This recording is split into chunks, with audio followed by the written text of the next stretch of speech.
Bayangkan, seorang pria sederhana yang bekerja sebagai petugas kebersihan, tiba-tiba dicium oleh seorang wanita cantik di depan banyak orang.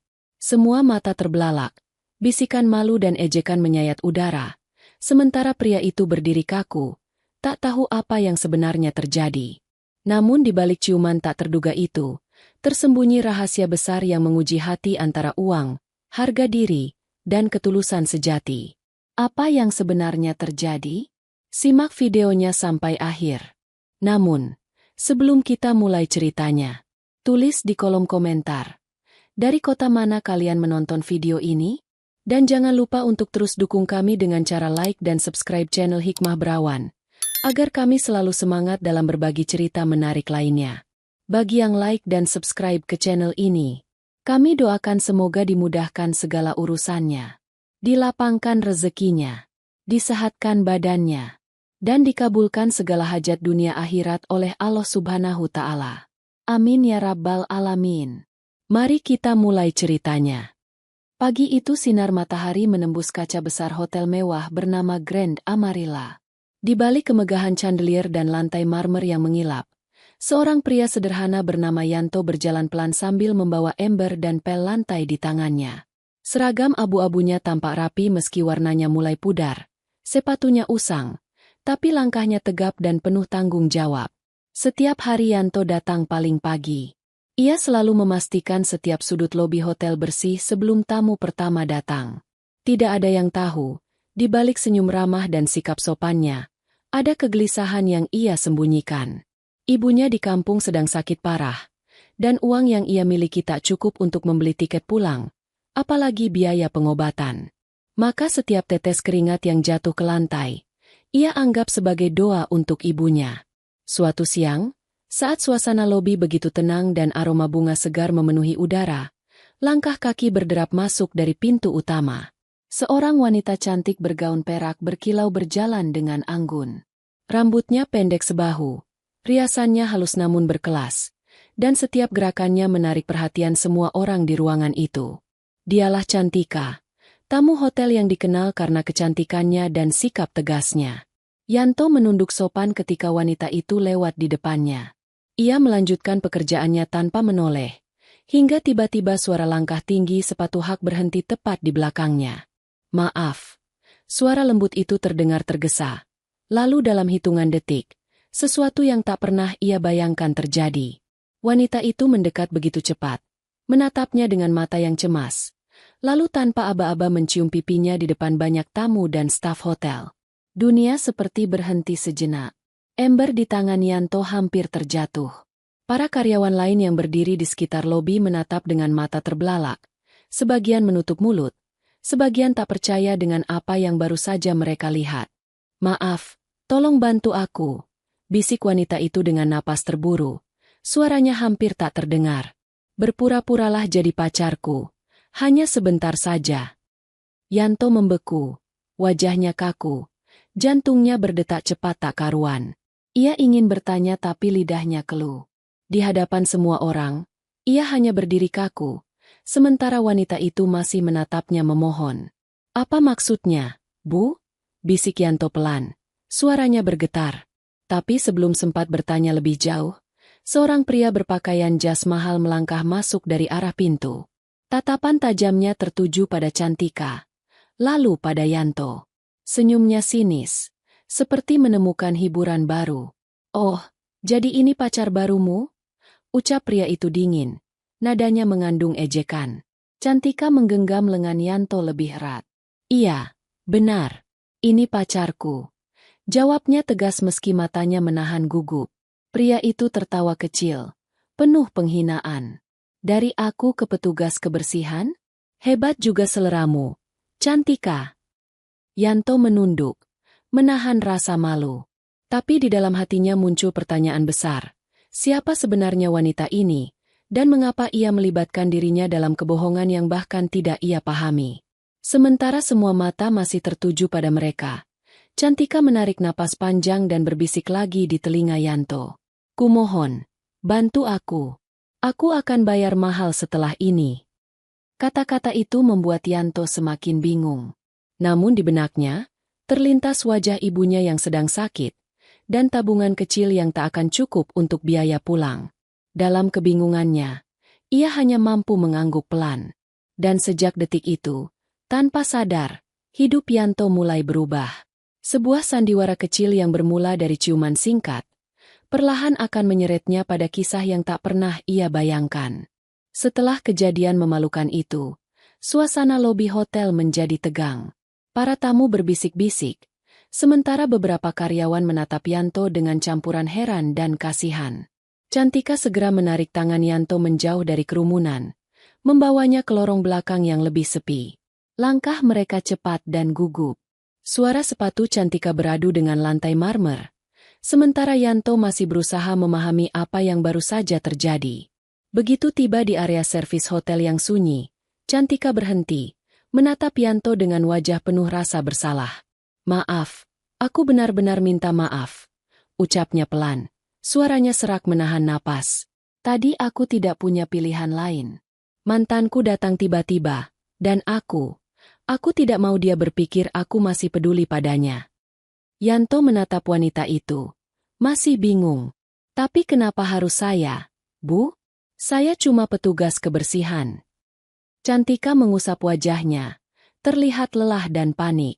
"Karena kamu orang pertama yang kulihat, dan kamu kelihatan jujur," jawabnya. "Aku tahu ini gila, tapi tolonglah bantu aku sebentar saja. Aku akan memberimu bayaran. Banyak. Aku janji." Yanto menelan ludah, memandang wanita cantik di depannya itu. Ia bisa mencium aroma parfum mahal yang melekat di udara, berbeda jauh dari bau cairan pembersih yang menempel di tangannya. Hatinya bimbang. Ia tidak suka berbohong, tapi ia juga butuh uang. Sementara pikirannya masih berputar, ia teringat pesan adiknya lewat telepon 2 hari lalu. "Kak, ibu makin sering batuk darah. Kalau bisa cepat pulang, ya." Kalimat itu menusuk pikirannya. Ia menghela napas panjang, lalu berkata pelan, "Baiklah, saya bantu, tapi hanya sekali ini." Wajah Cantika langsung berubah lega. "Terima kasih," ucapnya cepat. "Aku takkan lupa kebaikanmu." Sore harinya, Cantika kembali ke lobi dengan langkah tenang. Ia sengaja lewat di depan pria yang tadi menertawakannya, sementara Yanto berdiri tidak jauh darinya, seolah menjadi penjaga yang setia. Pria itu, Arga, menatap keduanya dengan tatapan meremehkan. "Jadi ini serius? Kamu pacaran sama dia?" Cantika menatapnya dengan dingin. "Ya, aku bahagia sekarang, Arga. Jadi berhentilah datang menggangguku." Arga tertawa pelan. "Bahagia? Dengan pria seperti dia?" Ia menatap Yanto dari ujung kaki sampai kepala. "Aku bahkan tidak tahu apakah dia punya rumah atau cuma tidur di gudang hotel." Yanto mengepalkan tangan di balik punggungnya, menahan marah, tapi ia tetap diam. Ia sadar dirinya memang bukan siapa-siapa.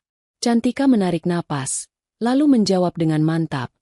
"Kebahagiaan tidak diukur dari kekayaan, Arga.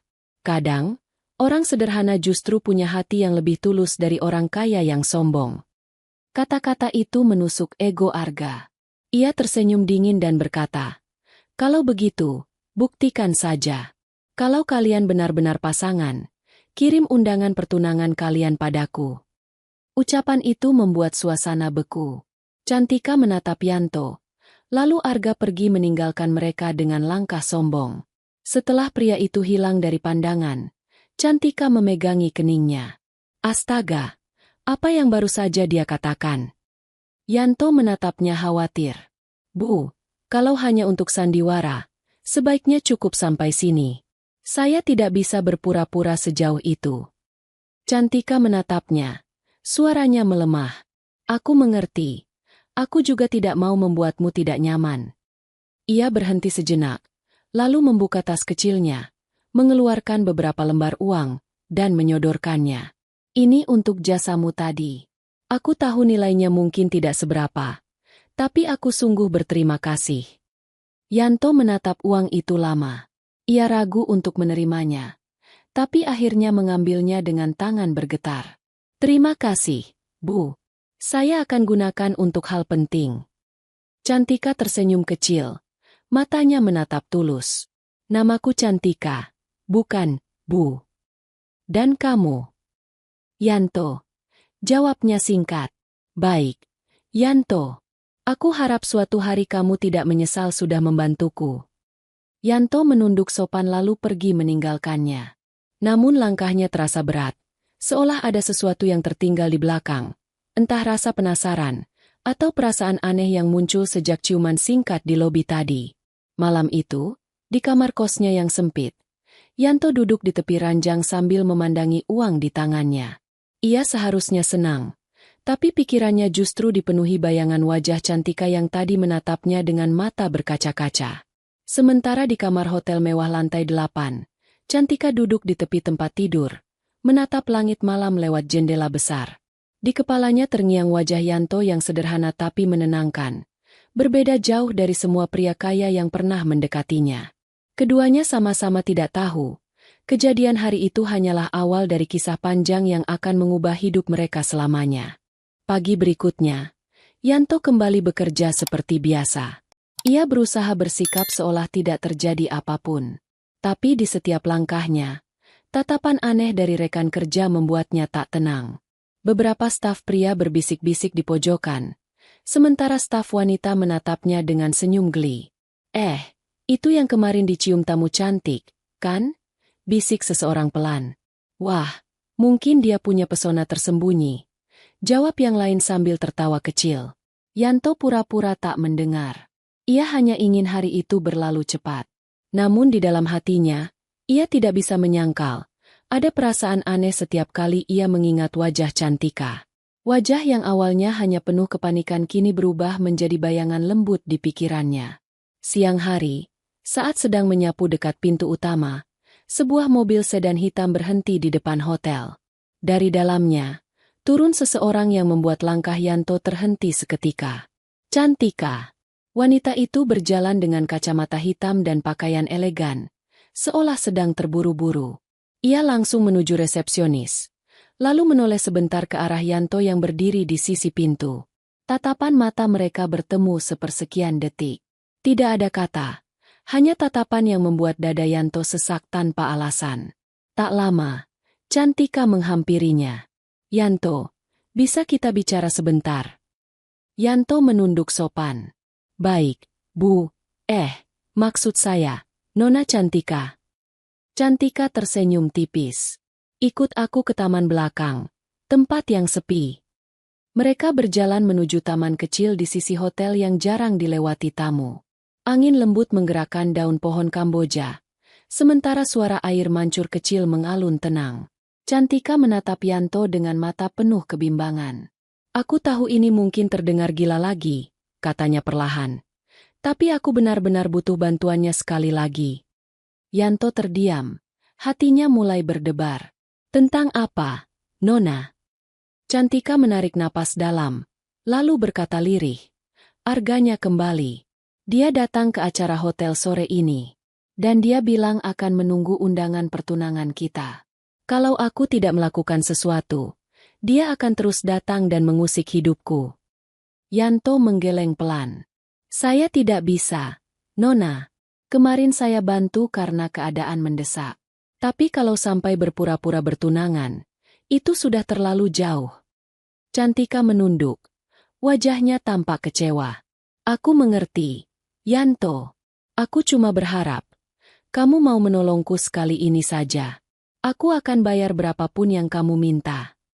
Yanto terdiam lama. Ia tahu uang itu bisa menolong ibunya yang sedang sakit. Tapi hatinya menolak untuk terus berbohong. Saya tidak bisa menjual kejujuran saya, Nona. Maaf.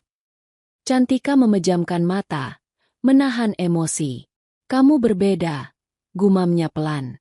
Semua pria yang kukenal akan langsung setuju kalau aku tawarkan uang sebanyak itu. Tapi kamu malah menolak. Yanto menunduk. Saya cuma ingin hidup tenang, Nona. Dunia saya dan dunia Nona terlalu jauh berbeda. Ucapan itu membuat suasana di antara mereka hening. Hanya suara angin yang berbisik di sela dedaunan. Cantika akhirnya berkata, Baiklah, Aku tidak akan memaksa. Tapi kalau suatu hari kamu butuh bantuan, aku akan siap. Yanto mengangguk singkat, lalu meninggalkan taman itu perlahan. Tapi langkahnya berat, seperti ada sesuatu yang tertinggal di sana. Sore itu, di ruangan lain hotel, Arga sedang berbicara dengan salah satu manajer. Senyum liciknya menunjukkan bahwa ia sedang menyusun rencana. Aku tahu dia bohong, katanya dengan nada sinis. Aku ingin lihat sampai sejauh mana dia bisa mempertahankan sandiwara itu. Malamnya, Yanto duduk di kamar kos, memandangi ponsel usangnya. Ada pesan baru dari adiknya. Kak, ibu makin lemah. Dokter bilang butuh obat cepat. Air mata menetes di pipinya. Ia menggenggam ponselnya erat. Dalam hati, ia menyesal menolak bantuan Cantika. Tapi ia tahu kejujuran adalah satu-satunya hal yang tersisa padanya. Di sisi lain, Cantika berdiri di balkon hotel memandangi langit malam, dengan angin membawa bayangan wajah pria sederhana itu. Ia sendiri tidak tahu kenapa bayangan itu terus menempel di pikirannya, membuat dadanya sesak dan matanya sulit terpejam. Malam itu, dua hati dari dunia yang berbeda mulai saling memikirkan. Tanpa mereka sadari, takdir sedang menyiapkan pertemuan berikutnya. Pertemuan yang akan mengubah arah hidup keduanya. Pagi berganti siang.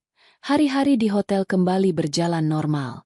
Namun bagi Yanto, semuanya terasa berbeda. Ia masih bekerja dengan rajin, tapi pikirannya sering melayang. Tatapan mata Cantika, suaranya yang lembut, dan senyum samar yang sempat muncul di taman belakang terus mengganggu benaknya. Ia mencoba mengusir bayangan itu, tapi tak bisa. Suatu sore, saat ia sedang mengepel dekat lift, manajer hotel datang menghampiri. Yanto, katanya serius. Setelah minggu ini, kamu bisa ambil cuti kalau mau. Aku dengar ibumu sakit, ya? Yanto menatapnya kaget. Iya, Pak. Tapi dari mana Bapak tahu? Manajer itu tersenyum tipis. Tamu yang waktu itu kamu bantu, Nona Cantika, cerita padaku. Dia bilang kamu anak yang jujur dan pekerja keras. Bahkan dia sudah bayar gaji kamu sebulan penuh ke depan. Yanto membeku. Tak percaya. Bayar gaji saya? Ya, jawab sang manajer. Dia bilang kamu butuh itu untuk urusan keluarga. Setelah manajer itu pergi, Yanto berdiri lama di lorong, menatap lantai yang baru saja ia pel. Ada rasa haru yang tak bisa ia jelaskan. Wanita itu bukan hanya cantik, tapi ternyata berhati lembut. Namun di sisi lain, hatinya juga gelisah. Ia tak ingin dianggap menerima belas kasihan. Malam harinya, Yanto memberanikan diri menulis pesan di ponselnya. Tangannya gemetar ketika mengetik. Terima kasih, Nona. Uang itu sangat berarti. Tapi saya akan kembalikan kalau sudah mampu. Pesan itu ia kirim dengan ragu, tanpa berharap balasan. Tapi hanya butuh beberapa menit sebelum ponselnya bergetar. Tidak perlu dikembalikan, Yanto. Anggap saja itu ucapan terima kasihku. Jaga dirimu dan ibumu, ya. Yanto membaca pesan itu berulang kali, lalu tersenyum kecil. Untuk pertama kalinya setelah sekian lama, ia merasa ada seseorang yang benar-benar peduli padanya, meski hanya lewat pesan singkat. Beberapa hari kemudian, Yanto memutuskan berhenti dari pekerjaannya. Ia menulis surat pengunduran diri dengan tangan sendiri, lalu menyerahkannya ke meja resepsionis sebelum pagi. Ia tidak ingin perpisahan besar, hanya ingin pergi diam-diam. Ia berencana naik bus malam itu menuju kampung halamannya di Jawa Tengah. Sementara itu, Cantika datang ke hotel siang harinya untuk menghadiri pertemuan bisnis. Begitu masuk lobi, ia mencari sosok yang diam-diam selalu ingin ia lihat lagi, tapi tak ada di sana. Ia bertanya pada resepsionis, Yanto, petugas kebersihan itu, ada di mana? Resepsionis menjawab pelan. Yanto sudah berhenti, Nona. Katanya mau pulang kampung, ibunya sakit. Wajah Cantika berubah. Ada rasa hampa yang tiba-tiba menghantam dadanya. Ia tidak tahu kenapa kabar itu membuatnya sedih. Padahal mereka hanya saling kenal sebentar. Malamnya, saat mobilnya melintasi jalanan kota yang basah oleh hujan, pikirannya hanya tertuju pada satu nama, Yanto. Ia berharap bisa bertemu lagi, tapi tak tahu harus mulai dari mana. Di terminal, Yanto duduk di kursi tunggu, membawa tas kecil berisi pakaian dan amplop berisi uang yang ia simpan rapi. Di tangannya, tiket bus malam menuju kampung halaman. Ia menatap hujan di luar jendela dengan tatapan kosong.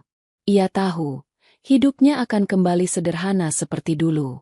Tapi entah kenapa, ada bagian dari hatinya yang terasa tertinggal di kota ini, tepat di balik senyum seorang wanita yang bahkan tak sempat ia ucapkan selamat tinggal. Sementara itu, di kamar hotel lantai 8, Cantika menatap layar ponselnya yang menampilkan pesan terakhir dari Yanto. Ia mengetik sesuatu, tapi menghapusnya lagi. Berkali-kali. Hingga akhirnya, ia menulis pelan. Semoga perjalananmu lancar, lelaki jujur. Namun pesan itu tak pernah dikirim. Malam itu, dua hati di tempat berbeda sama-sama memandangi langit kelabu, membawa perasaan yang tak sempat terucap. Mereka tidak tahu, takdir belum selesai menulis kisah mereka. Dan dalam 7 hari ke depan, takdir akan mempertemukan mereka lagi, tapi kali ini tidak dengan kebohongan, melainkan dengan keberanian. 7 hari berlalu sejak kepergian Yanto dari kota. Hujan sudah berhenti, menyisakan langit biru yang cerah di atas desa kecil tempat ia dilahirkan. Rumah ibunya berdinding papan, beratap seng tua yang kini bocor di beberapa sisi. Di teras rumah itu, seorang wanita tua duduk di kursi bambu, tubuhnya kurus, wajahnya pucat, namun matanya bersinar saat melihat anaknya datang membawa tas besar di punggung. Yanto, suara lirih itu pecah, diikuti air mata haru yang jatuh tanpa bisa ditahan. Yanto berlari kecil dan memeluk ibunya erat. "Ibu, maaf baru bisa pulang," katanya dengan suara bergetar. "Aku akan jagain ibu sampai sembuh." Hari-hari berikutnya, Yanto menghabiskan waktunya di rumah. Ia merawat ibunya dengan sabar, membersihkan rumah, memasak bubur, bahkan menyapu halaman setiap pagi. Tak ada lagi suara mesin hotel, tak ada tamu mewah, hanya suara jangkrik dan ayam yang berkokok di pagi hari. Namun anehnya, ia merasa tenang. Namun malam-malamnya tak pernah sepi dari bayangan. Wajah Cantika muncul di setiap hembusan angin. Senyum lembutnya, tatapan matanya yang tegas tapi hangat, semuanya melekat di pikirannya. Ia sering bertanya dalam hati, apa yang wanita itu lakukan sekarang? Apakah dia masih di kota itu? Atau sudah melupakan semua yang pernah terjadi? Sementara di kota, Cantika duduk di kursi kerja di ruang kantornya. Dokumen-dokumen berserakan di meja, tapi matanya kosong. Ia menatap layar komputer, namun pikirannya jauh melayang. Setiap kali mendengar seseorang berbicara tentang kejujuran, ia teringat pada sosok pria sederhana itu. Seorang petugas kebersihan yang menolak uang, tapi menolong tanpa pamrih. Hatinya menolak, tapi pikirannya tak bisa berhenti mencari. Ia bahkan pernah menyuruh asistennya mencari data mantan pegawai Hotel Grand Amarilla bernama Yanto, tapi hasilnya nihil. "Maaf, Nona," kata asistennya waktu itu. Data pengunduran dirinya tidak mencantumkan alamat lengkap, hanya tulisan, "Pulang kampung." Malam itu, Cantika duduk di balkon apartemennya sendirian. Angin malam berhembus pelan, membawa rasa sepi yang tak bisa ia jelaskan. Ia menggenggam gelas teh hangat, menatap langit kota yang dipenuhi cahaya lampu. "Kenapa aku memikirkan dia terus?" bisiknya pelan, nyaris tak terdengar. Hari berganti, sampai pada suatu sore yang tak terduga. Cantika baru saja keluar dari sebuah acara pameran bisnis di hotel yang berbeda. Ia berjalan menuju parkiran sambil memeriksa ponselnya. Tapi langkahnya terhenti ketika seseorang tiba-tiba memanggil namanya dari kejauhan. "Cantika!" Suara itu berat dan dingin. Ia menoleh, dan tubuhnya langsung kaku. Arga, mantan kekasih yang dulu ia hindari. Pria itu berdiri di depan mobil sport hitam dengan senyum sinis di wajahnya. "Sudah lama, ya," katanya. "Kukira kamu sudah menikah dengan si petugas kebersihan itu." Cantika menegang. "Kau mau apa, Arga?" Arga mendekat, menatapnya dengan tatapan yang tak menyenangkan.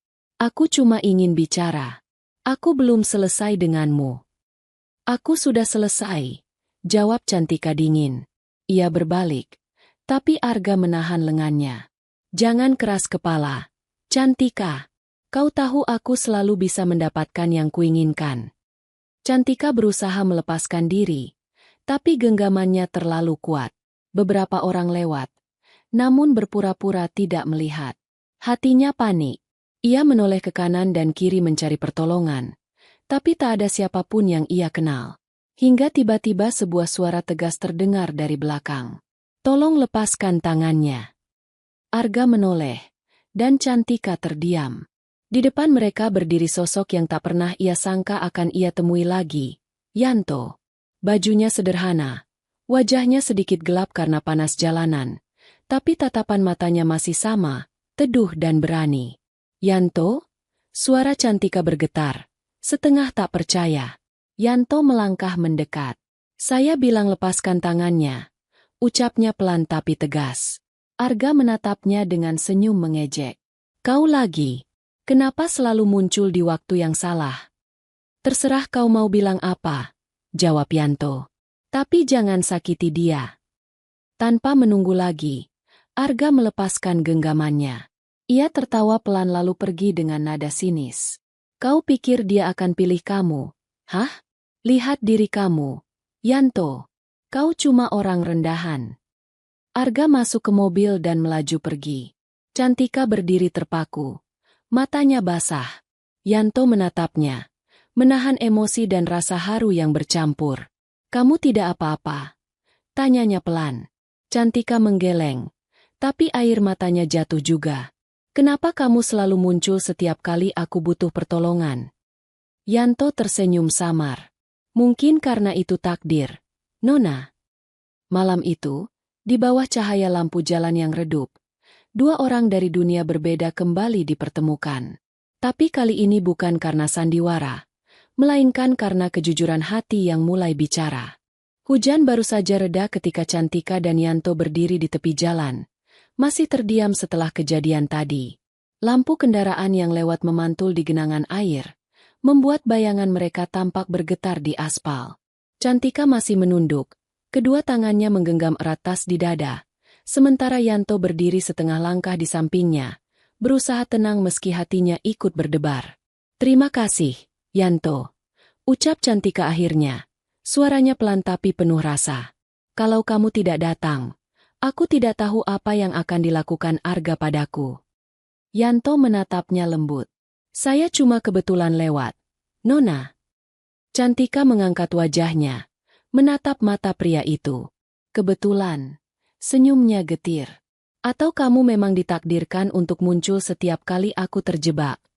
Yanto terdiam, tak tahu harus menjawab apa. Ia mengalihkan pandangan, lalu berkata pelan. Kamu baik-baik saja kan? Kalau mau, saya antar pulang. Cantika mengangguk. Aku rasa aku butuh waktu untuk tenang. Ia menarik napas dalam, lalu menatapnya lagi. Tapi sebelum itu, bisakah kita bicara sebentar? Aku punya banyak hal yang ingin kutanyakan. Yanto menatap langit yang mulai gelap, lalu mengangguk. Baiklah. Mereka berjalan ke taman kecil di belakang gedung, tempat yang tenang dengan bangku kayu di bawah pohon beringin. Di sana, suara air hujan masih menetes dari daun, menciptakan irama lembut yang menenangkan hati. Cantika duduk perlahan, sementara Yanto berdiri di dekatnya, menatap taman dengan pandangan jauh. Kenapa kamu kembali ke kota? Tanya Cantika pelan. Yanto menunduk. Kedua tangannya saling menggenggam. Saya datang mencari obat untuk ibu. Di desa susah cari yang cocok. Jadi saya kesini sebentar. Niatnya langsung pulang lagi malam ini. Cantika menatapnya dalam. Ibumu masih sakit? Yanto mengangguk. Wajahnya sendu. Iya, tapi sudah agak membaik. Uang dari Nona waktu itu banyak membantu. Cantika terdiam sejenak, lalu menatap tanah. Aku senang mendengarnya. Tapi jujur, aku malu waktu itu hanya bisa menolong dengan uang. Padahal kamu sudah menolongku dengan keberanianmu. Yanto tersenyum samar. Saya tidak menolong karena uang, Nona. Saya cuma tidak suka melihat orang diperlakukan semena-mena. Hening kembali mengisi antara mereka. Hanya suara serangga malam yang terdengar dari kejauhan. Cantika kemudian berkata dengan suara yang nyaris bergetar. Yanto, aku ingin jujur. Waktu itu aku mendekatimu bukan karena aku melihat kebaikanmu. Aku cuma panik dan ingin menyelamatkan diriku sendiri. Tapi sejak kejadian itu, aku sadar, kamu punya sesuatu yang tidak dimiliki banyak pria. Ketulusan. Yanto menatapnya. Matanya hangat. Saya hanya melakukan apa yang menurut saya benar. Nona, tidak lebih. Cantika menghela napas panjang. Jangan panggil aku Nona terus. Yanto, namaku Cantika. Yanto tersenyum kecil. Baik, Cantika. Suara itu membuat hati wanita itu bergetar aneh. Seperti ada sesuatu yang lembut mengalir di dadanya. Mereka berbicara cukup lama, hingga malam makin larut. Lampu taman mulai redup, udara terasa lembab, tapi tak satu pun dari mereka ingin beranjak. Di sela percakapan, Cantika beberapa kali mencuri pandang, memperhatikan wajah Yanto yang tampak sederhana tapi menenangkan. Bagaimana mungkin seseorang sejujur ini bisa membuatku tenang seperti ini? Gumamnya dalam hati. Namun ketenangan itu tidak berlangsung lama. Dari kejauhan, tiba-tiba terdengar langkah kaki cepat mendekat. Suara itu disusul oleh suara berat yang familiar. Kamu di sini, Cantika? Cantika menoleh dengan wajah tegang. Arga muncul lagi. Kali ini dengan dua orang pria berbadan besar di belakangnya. Senyum di bibirnya dingin. Aku bilang aku belum selesai bicara denganmu. Yanto spontan berdiri di depan Cantika. Tubuhnya tegap menahan arah pandang Arga. Sudah cukup, Arga, katanya datar. Kalau kamu masih punya harga diri, jangan ganggu wanita ini lagi. Arga tertawa kecil. Kau pikir siapa dirimu? Hah? Petugas kebersihan berani menantangku? Saya cuma orang biasa, jawab Yanto tenang. Tapi saya tahu cara menghormati perempuan. Sesuatu yang jelas belum kamu pelajari. Suasana menegang. Dua pria di belakang Arga melangkah maju, tapi Cantika menjerit kecil. Berhenti. Jangan sentuh dia. Yanto melangkah setengah langkah ke depan, siap menahan apapun yang akan terjadi. Namun tiba-tiba salah satu penjaga keamanan hotel muncul dari arah gerbang taman, melihat keributan itu, dan segera memanggil rekan-rekannya. Dalam hitungan detik, Arga terpaksa mundur. Sebelum pergi, ia menatap Yanto dengan tatapan penuh amarah. Kau pikir ini selesai? Hah? Aku akan buat kau menyesal. Namun Yanto hanya menatap balik tanpa rasa takut. Setelah mereka pergi, Cantika menatap Yanto dengan mata basah. Kenapa kamu selalu mau menolongku, Yanto? Pria itu menjawab pelan. Karena aku tahu bagaimana rasanya tidak punya siapa-siapa saat butuh pertolongan. Kata-kata itu membuat air mata Cantika jatuh tanpa bisa ditahan. Ia menatap pria sederhana di hadapannya itu, dan untuk pertama kalinya, ia sadar bahwa hatinya mulai berubah. Bukan karena rasa kagum, tapi karena cinta yang tumbuh dari rasa aman yang belum pernah ia rasakan sebelumnya. Malam itu, di bawah lampu taman yang redup, dua hati terluka saling menemukan cahaya. Tapi mereka belum tahu, perjalanan ini baru saja dimulai, dan ujian yang lebih besar menunggu di depan. Keesokan paginya, matahari baru saja naik di atas gedung-gedung kota. Jalanan masih basah sisa hujan semalam, dan aroma tanah lembab bercampur dengan bau kopi dari warung pinggir jalan. Yanto berdiri di depan toko obat kecil di sudut jalan, membawa plastik berisi obat untuk ibunya. Ia menatap langit sebentar, lalu menghela napas panjang.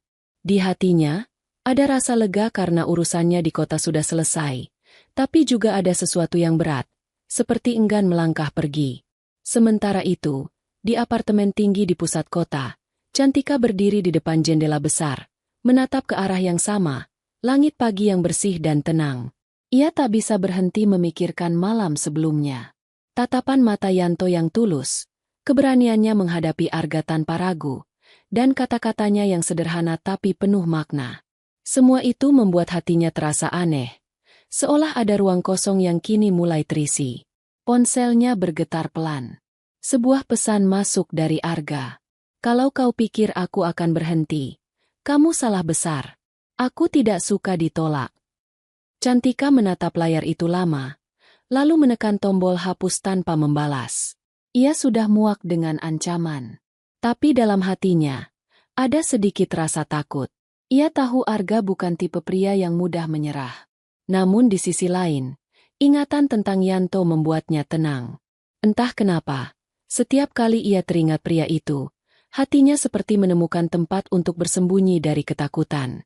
Siang itu, Yanto menunggu bus di terminal. Udara panas dan riuh orang-orang membuat pikirannya sesak. Ia duduk di bangku panjang, menunduk sambil menggenggam tiket di tangannya. Ia tahu harus segera pulang, tapi langkahnya terasa berat. Dalam diam, ia memandangi ponselnya. Tak ada pesan baru. Ia sempat berharap Cantika akan menghubunginya, sekadar mengucap selamat jalan, tapi layar ponselnya tetap sepi. Beberapa meter dari sana, tanpa sepengetahuannya, sebuah mobil putih berhenti di depan terminal. Cantika turun dari kursi penumpang, memakai kacamata hitam, dan melangkah cepat di antara kerumunan. Ia membawa tas kecil di bahu. Matanya menelusuri wajah demi wajah dengan cemas. Di mana dia? Gumamnya lirih. Ia hampir menyerah, sampai matanya menangkap sosok yang duduk sendirian di bangku kayu, dengan tas lusuh di sampingnya. Yanto. Langkah Cantika melambat. Dadanya berdegup cepat, seolah waktu berhenti. Ia berdiri di belakangnya, memandangi pria itu yang sedang memandangi tiket di tangannya, tak sadar sedang diperhatikan. Yanto. Suara lembut itu membuat pria itu menoleh spontan. Matanya membulat kaget. Nona. Cantika. Cantika tersenyum, tapi suaranya bergetar. Aku mencari kamu. Aku tahu kamu akan pulang hari ini. Aku nggak bisa biarkan kamu pergi tanpa aku bilang sesuatu. Yanto berdiri, menatapnya dengan tatapan bingung. Ada apa, Nona? Cantika menatap matanya dalam-dalam. Aku tahu mungkin ini gila. Tapi setelah semua yang terjadi, aku sadar kalau aku butuh kamu dalam hidupku. Suasana di sekitar mereka seolah menghilang. Hanya ada dua orang yang saling menatap dengan perasaan yang tak terucap. Yanto menunduk pelan. Suaranya rendah dan lirih. Cantika, aku tidak pantas untuk kamu. Dunia kita berbeda. Aku hanya orang miskin yang bahkan belum tahu besok bisa makan apa. Cantika menggeleng. Air matanya jatuh pelan. Aku tidak peduli. Kamu orang pertama yang membuatku merasa aman, bukan karena harta, tapi karena hati. Ia menarik napas panjang. Suaranya bergetar. Dan aku tahu, kalau aku biarkan kamu pergi sekarang, aku akan menyesal seumur hidup. Yanto terdiam lama. Ia menatap perempuan di depannya, yang kini berdiri tanpa riasan tebal, tanpa gaun mahal, hanya dengan kemeja putih sederhana. Tapi justru disitulah ia tampak lebih indah, lebih manusiawi. Ia ingin memeluknya, tapi menahan diri. Cantika, aku juga menyukaimu. Tapi ibuku sedang sakit. Aku harus pulang. Aku tidak bisa meninggalkannya. Cantika tersenyum dalam tangisnya. Kalau begitu, biarkan aku ikut. Yanto menatapnya kaget. Apa? Aku ingin ikut. Yanto, aku ingin bertemu ibumu. Aku ingin menolongmu seperti kamu menolongku. Aku tidak peduli tempatnya. Yang penting bersamamu. Kata-kata itu membuat dada Yanto sesak. Ia tidak pernah menyangka wanita seperti Cantika bisa berkata begitu tulus. Ia mencoba menolak. Tapi pandangan matanya tidak bisa membohongi isi hatinya. Ia tahu, wanita ini benar-benar sungguh. Bus yang akan berangkat mulai menyalakan mesin. Sopir berteriak memanggil penumpang. Yanto menatap pintu bus, lalu kembali menatap Cantika. Kamu yakin? Cantika mengangguk pelan. Aku yakin. Tanpa banyak bicara lagi, Yanto mengulurkan tangannya. Cantika menyambutnya dengan senyum penuh haru. Mereka melangkah bersama naik ke bus, meninggalkan hiruk-pikuk kota di belakang. Dalam perjalanan menuju desa, Yanto menatap Cantika yang tertidur di kursi sebelahnya. Wajahnya tenang, senyumnya samar. Seolah semua beban yang ia pikul selama ini lenyap bersama hembusan angin dari jendela bus. Sementara di luar, langit sore mulai berubah jingga, seolah ikut tersenyum melihat dua hati yang akhirnya menemukan arah pulangnya. Bus berhenti di pinggir jalan kecil yang membelah hamparan sawah hijau. Udara desa terasa segar. Angin lembut membawa aroma tanah dan rerumputan basah. Yanto turun lebih dulu, menurunkan tasnya, lalu menoleh ke arah Cantika yang masih memandangi pemandangan di luar jendela dengan mata berbinar. "Ini tempat tinggalku," kata Yanto pelan. "Tidak mewah, tapi tenang." Cantika tersenyum lembut. "Indah sekali, Yanto. Aku belum pernah merasakan udara sebersih ini." Mereka berjalan menyusuri jalan tanah yang diapit oleh pohon kelapa dan suara jangkrik dari kejauhan. Di ujung jalan tampak sebuah rumah sederhana berdinding papan dan atap seng. Di teras rumah itu, seorang wanita tua duduk di kursi bambu, membetulkan selendangnya. Begitu melihat Yanto datang, senyum lemah langsung muncul di wajahnya. "Yanto!" Suaranya bergetar, matanya berkaca-kaca. Yanto berlari kecil mendekat dan langsung berlutut di hadapan ibunya. "Ibu, aku sudah pulang." Wanita tua itu memeluk anaknya erat. Air mata keduanya mengalir tanpa kata. Cantika berdiri beberapa langkah di belakang, menyaksikan pemandangan itu dengan mata yang ikut basah. Ia bisa merasakan kehangatan yang tulus, sesuatu yang tak pernah ia rasakan di rumah besarnya di kota.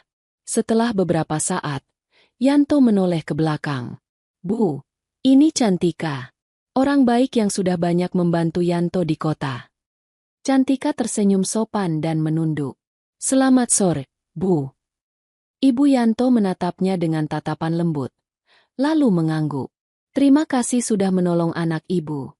Nak, kamu pasti capek. Masuklah dulu."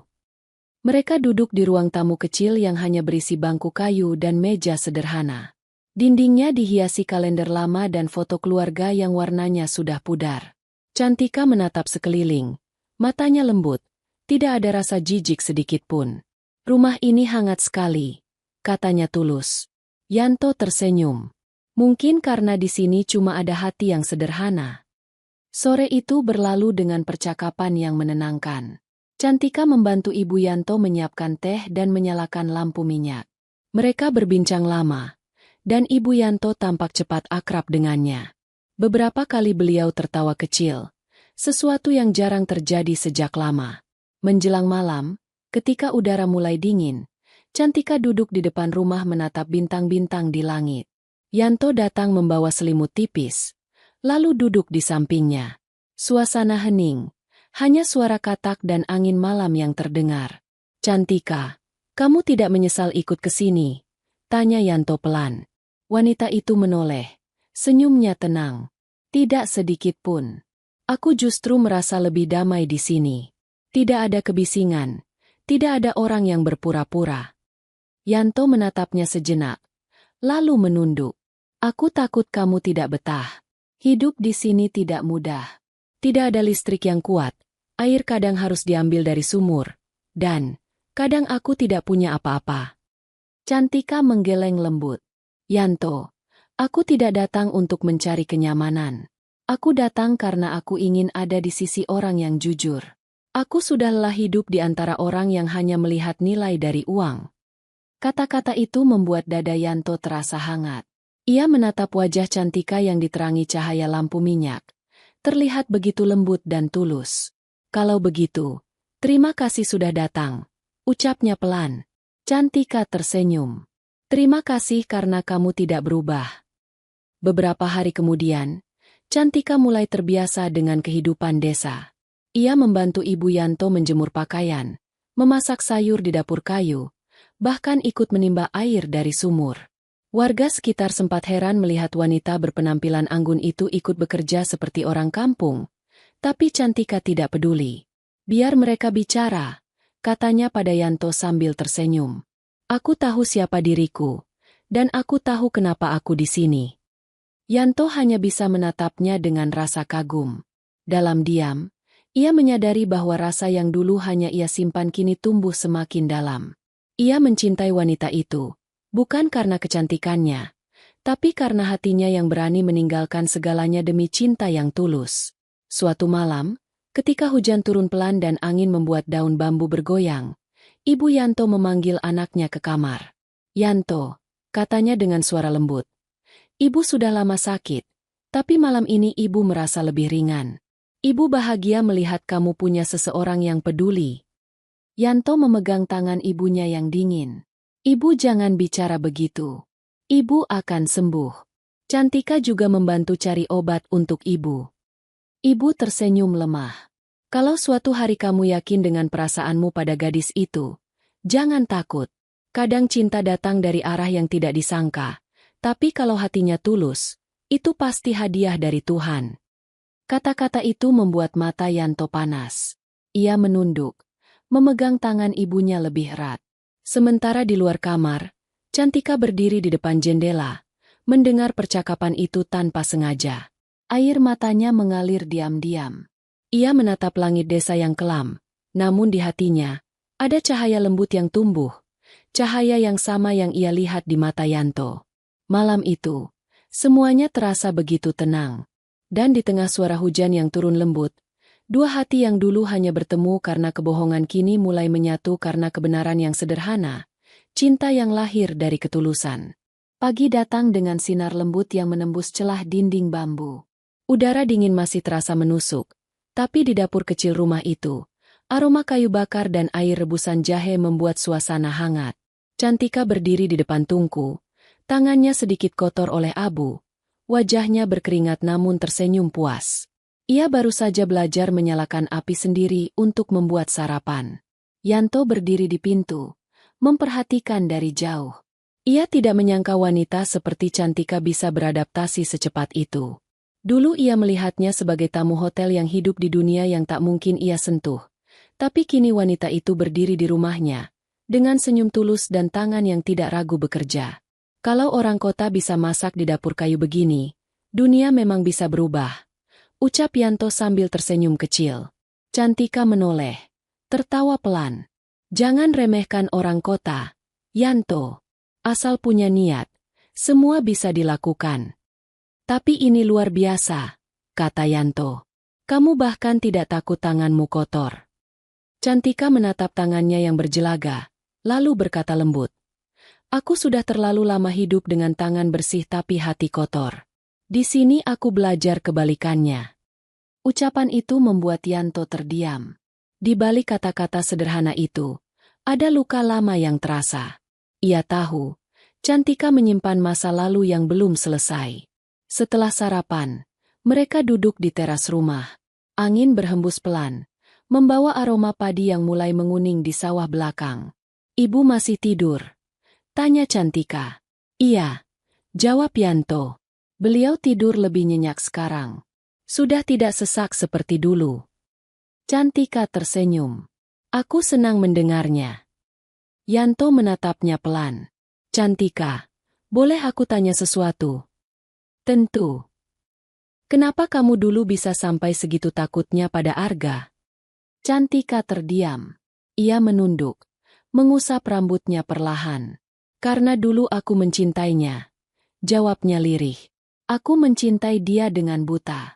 Kupikir dia akan jadi pelindungku, tapi ternyata dia cuma melihatku sebagai milik. Saat aku mencoba pergi, dia mengancam akan merusak nama baikku.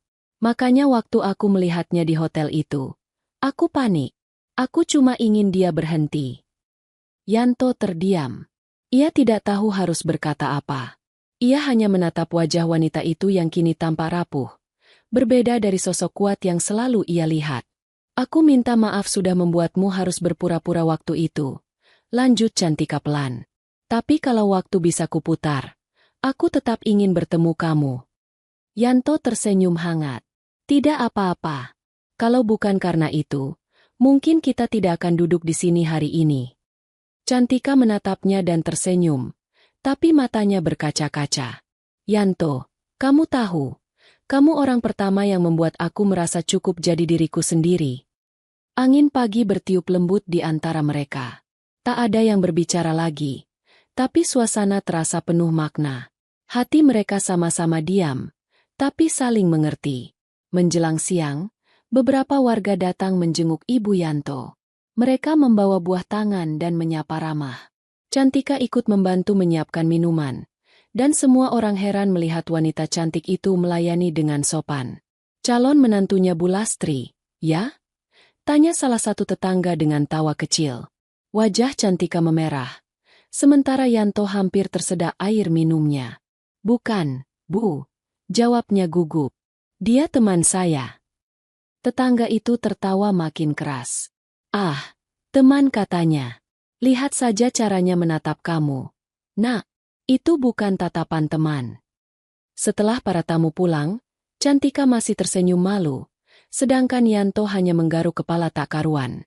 Orang sini memang suka bercanda, katanya pelan. Cantika menatapnya sambil tersenyum lembut. Tapi mungkin, mereka tidak sepenuhnya salah. Yanto terdiam. Kata-kata itu membuat jantungnya berdetak lebih cepat dari biasanya. Sore itu, mereka berjalan ke sawah di belakang rumah. Langit mulai oranye, burung-burung kembali ke sarang, dan suara serangga mulai muncul. Cantika berjalan di pematang dengan hati-hati, sementara Yanto menuntunnya agar tidak terpleset. Kamu tidak takut kotor lagi? Tanya Yanto menggoda. Cantika tertawa pelan. Tidak. Selama aku jalan di sebelahmu, semuanya terasa aman. Matahari perlahan turun, meninggalkan cahaya keemasan di atas kepala mereka. Yanto memandangi wajah Cantika yang terkena sinar senja, dan untuk sesaat, dunia terasa berhenti. Cantika, suaranya pelan tapi mantap. Aku tidak punya banyak hal di hidupku, tapi kalau kamu izinkan, aku ingin menjaga kamu dengan cara yang aku bisa. Cantika menatapnya. Bibirnya bergetar. Yanto. Ia melangkah mendekat, lalu menggenggam tangan pria itu perlahan. Aku tidak butuh janji besar. Aku cuma butuh kamu tetap jadi dirimu. Karena itu saja sudah cukup membuatku merasa aman. Mereka berdiri di bawah langit senja yang mulai meredup, saling memandang dalam diam. Tak ada kata cinta yang diucap, tapi semua sudah terucap lewat tatapan mata. Di kejauhan, angin meniup padi yang bergoyang lembut, seolah ikut menyaksikan dua hati yang saling menemukan tanpa perlu janji atau permintaan. Dan di rumah kecil di ujung sawah itu, cinta mereka tumbuh tanpa suara, tenang, jujur, dan apa adanya. Langit malam itu mendung. Angin bertiup pelan membawa aroma tanah basah. Di dapur kecil yang temaram, suara air mendidih terdengar bersahut dengan dentingan sendok dari cangkir tanah liat. Cantika sedang membuat teh jahe untuk Ibu Yanto yang sedang batuk. Wajahnya terlihat lelah, tapi matanya tetap teduh dan penuh kasih. Terima kasih, Nak Cantika, ucap Ibu Yanto pelan setelah menerima cangkir itu. Kalau bukan karena kamu, mungkin Ibu tidak bisa segar begini. Cantika tersenyum, menatap lembut wanita tua itu. Jangan bilang begitu, Bu. Semua karena doa Ibu dan ketulusan Yanto juga. Saya cuma bantu sedikit. Ibu Yanto menatapnya dalam, lalu tersenyum kecil. Kamu bukan cuma bantu sedikit. Nak, kamu bawa kehangatan baru ke rumah ini. Ibu bisa lihat, anak ibu lebih bahagia sekarang. Wajah Cantika memerah, suaranya melemah. Saya cuma ingin dia tenang, Bu. Malam semakin larut. Hujan mulai turun perlahan, membasahi atap seng dan memunculkan suara yang menenangkan. Yanto duduk di teras depan, menatap gelapnya malam dengan pikiran yang tak menentu. Lampu minyak di sampingnya bergoyang ditiup angin. Cahayanya kecil tapi hangat. Tak lama, langkah lembut terdengar dari dalam rumah. Cantika muncul sambil membawa 2 cangkir teh hangat. Ia duduk di sebelah Yanto tanpa berkata apa-apa. Hujan terus turun, seperti musik pelan yang mengiringi keheningan mereka. Tehnya masih panas, kata Cantika akhirnya, menyerahkan 1 cangkir. Yanto menerimanya, tersenyum tipis. Terima kasih. Beberapa menit mereka hanya diam, menikmati hujan dan suara katak di kejauhan. Lalu Cantika menatap Yanto dari samping, suaranya pelan tapi jelas. Kamu tahu, Yanto, Aku sudah lama tidak merasa setenang ini. Yanto menoleh, menatap wajahnya yang diterangi cahaya lampu. Kamu tidak menyesal meninggalkan kota? Cantika menggeleng. Tidak. Aku justru menyesal tidak datang ke sini lebih cepat. Yanto tertawa kecil. Kalau kamu datang lebih cepat, mungkin aku belum siap menerima kehadiranmu. Sekarang sudah siap? Tanya Cantika dengan senyum lembut. Yanto terdiam, menatap hujan yang jatuh di halaman. Aku tidak tahu. Tapi setiap kali kamu di sini, rumah ini terasa lebih hidup. Keduanya terdiam lagi. Hujan makin deras, membuat udara semakin dingin. Cantika menggenggam cangkirnya erat. Uap teh naik perlahan menyentuh wajahnya. Dalam diam, pikirannya kembali ke masa lalu. Saat hidupnya penuh dengan pesta, cahaya, dan tepuk tangan orang-orang palsu. Sekarang, yang ia dengar hanyalah suara hujan dan napas pelan dari pria sederhana di sampingnya. Tapi entah kenapa, disinilah ia merasa paling berarti. Yanto, katanya perlahan. Kamu tahu apa yang paling aku kagumi darimu? Apa? Kamu tidak pernah berubah, bahkan setelah tahu aku bukan siapa-siapa untukmu. Yanto menatapnya. Matanya jujur. Justru karena kamu tidak seperti yang orang lain lihat. Aku tahu kamu punya hati yang lembut. Kamu cuma terluka. Cantika menunduk, menahan air mata yang hampir jatuh. Kamu tahu, waktu pertama kali kamu bilang itu di taman, aku tidak percaya. Tapi sekarang aku sadar, orang seperti kamu tidak banyak di dunia ini. Hujan makin deras, membasahi halaman depan. Yanto berdiri, lalu menatap ke langit. Hujan di sini selalu mengingatkanku pada ibu. Dulu, waktu aku kecil, ibu sering bilang kalau setiap tetes hujan adalah doa dari langit yang membawa rezeki. Cantika ikut berdiri di sampingnya. Dan sekarang hujan ini turun saat kamu sudah tidak sendirian lagi. Mereka berdiri di teras kecil itu, membiarkan angin malam menyapu wajah mereka. Yanto menoleh, menatap Cantika lama. Tatapan itu dalam, tidak terburu-buru, tapi penuh arti. Cantika, katanya perlahan, kalau suatu hari nanti aku punya cukup keberanian, aku ingin meminta izin ibuku untuk melamarmu. Cantika terkejut, lalu tersenyum dengan mata berkaca-kaca. Kamu tidak perlu tunggu cukup berani, Yanto. Aku sudah tahu hatimu bahkan sebelum kamu sempat memintanya. Hujan masih turun deras. Di balik tirai air yang jatuh dari langit, dua hati itu berdiri berdekatan, dalam kehangatan yang tak butuh kata. Dunia di luar mungkin tetap berisik dengan perbedaan, tapi di rumah kecil di tengah sawah itu, hanya ada cinta yang sederhana dan nyata. Malam semakin larut, namun mereka belum juga beranjak. Hujan menjadi saksi bahwa kadang cinta tidak perlu datang dengan janji besar. Cukup dengan dua hati yang berani memilih satu sama lain dalam diam. Pagi itu udara terasa lembut. Mentari baru naik di ufuk timur membawa warna keemasan yang indah. Embun masih menempel di dedaunan, dan ayam jantan baru saja selesai berkokok. Yanto bangun lebih pagi dari biasanya. Ia menimba air dari sumur di belakang rumah, mencuci muka, lalu berdiri di depan jendela kamar memandangi sawah yang mulai menguning. Di hatinya ada rasa tenang, tapi juga sesuatu yang belum pernah ia rasakan sebelumnya, keyakinan. Di dapur, aroma nasi yang baru matang menguar. Cantika sedang menyiapkan sarapan sambil bersenandung kecil. Ia tampak bahagia, sederhana namun anggun. Ibu Yanto duduk di kursi bambu menatapnya sambil tersenyum hangat. Kamu cepat belajar, nak, kata ibu itu lembut. Sudah mirip istri orang kampung saja. Cantika menatapnya sambil tertawa malu. Saya masih belajar, Bu. Tapi di sini saya merasa lebih hidup daripada dimanapun. Yanto masuk sambil membawa air di timba. Ia meletakkannya di dapur lalu menatap ibunya. Bu, nanti siang saya mau ajak Cantika jalan ke pasar. Saya ingin belikan sesuatu untuk ibu. Ibu Yanto menatapnya lama, lalu tersenyum penuh arti. Baiklah, nak. Tapi sebelum pergi, ibu mau bicara sesuatu. Setelah sarapan selesai, Ibu Yanto memanggil Yanto dan Cantika duduk di ruang tengah.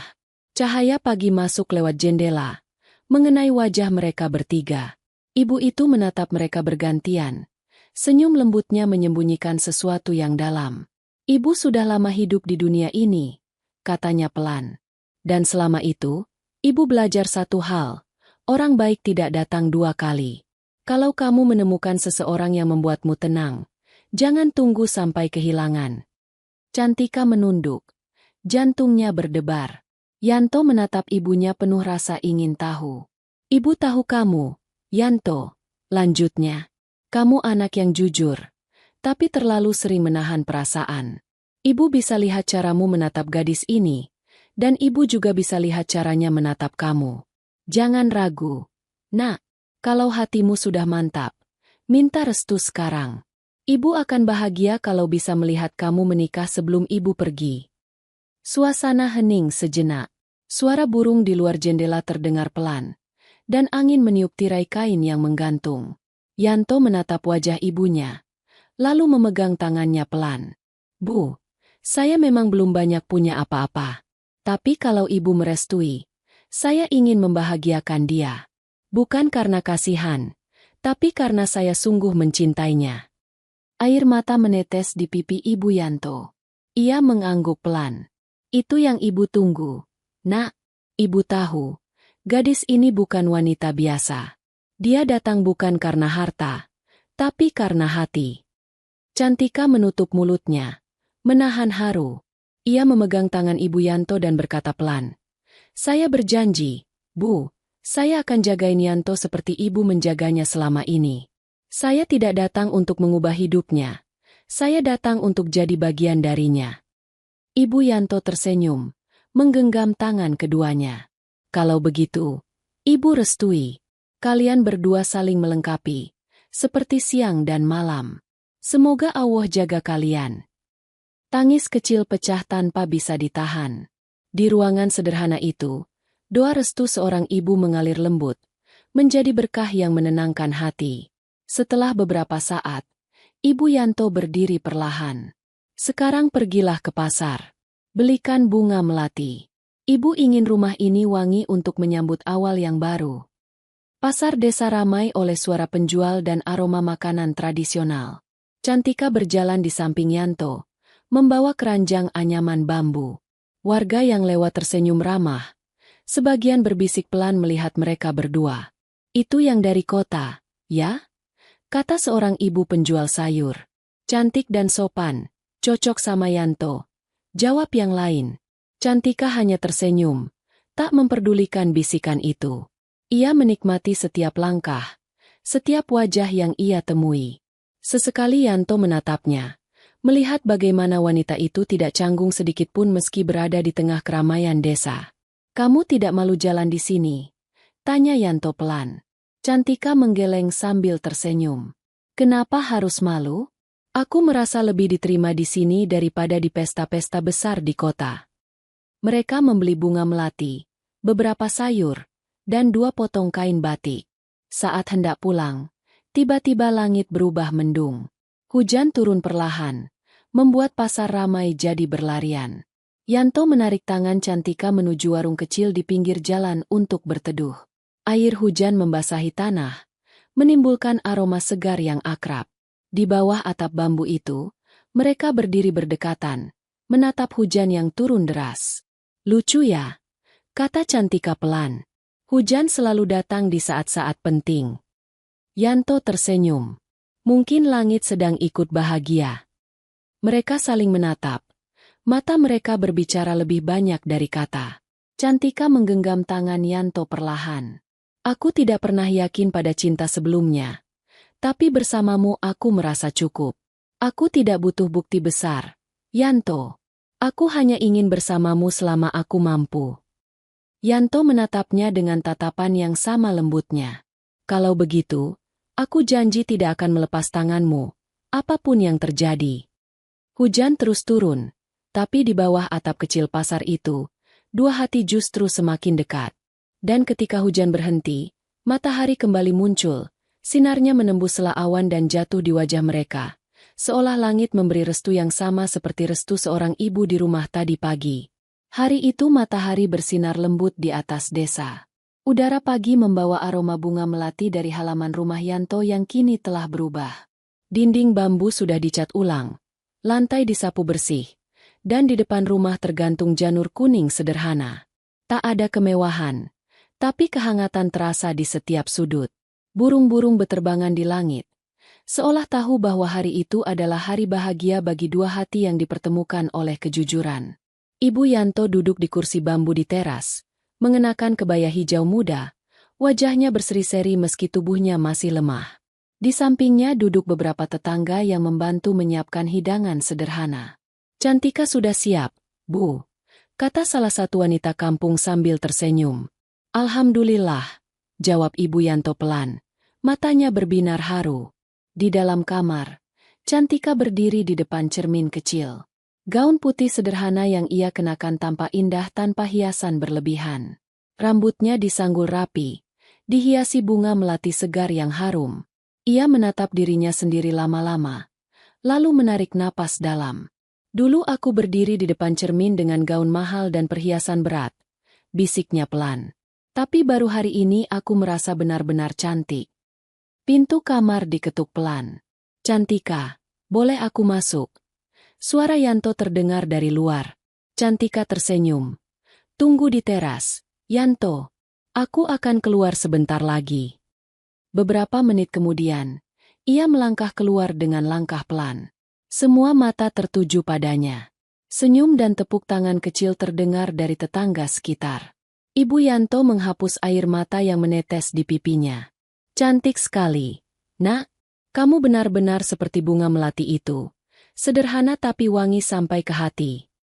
Yanto berdiri di depan rumah dengan kemeja putih dan celana hitam bersih. Wajahnya tegang tapi bahagia. Saat Cantika mendekat, ia hampir tak percaya bahwa wanita yang dulu datang sebagai tamu hotel kini berdiri di depannya sebagai calon istrinya. Mereka saling menatap, mata keduanya basah, lalu bersamaan tersenyum. Upacara berlangsung sederhana. Hanya ada penghulu, beberapa saksi, dan warga kampung yang datang dengan pakaian terbaik mereka. Tak ada dekorasi mewah, hanya anyaman daun kelapa, bunga melati, dan doa-doa tulus dari semua yang hadir.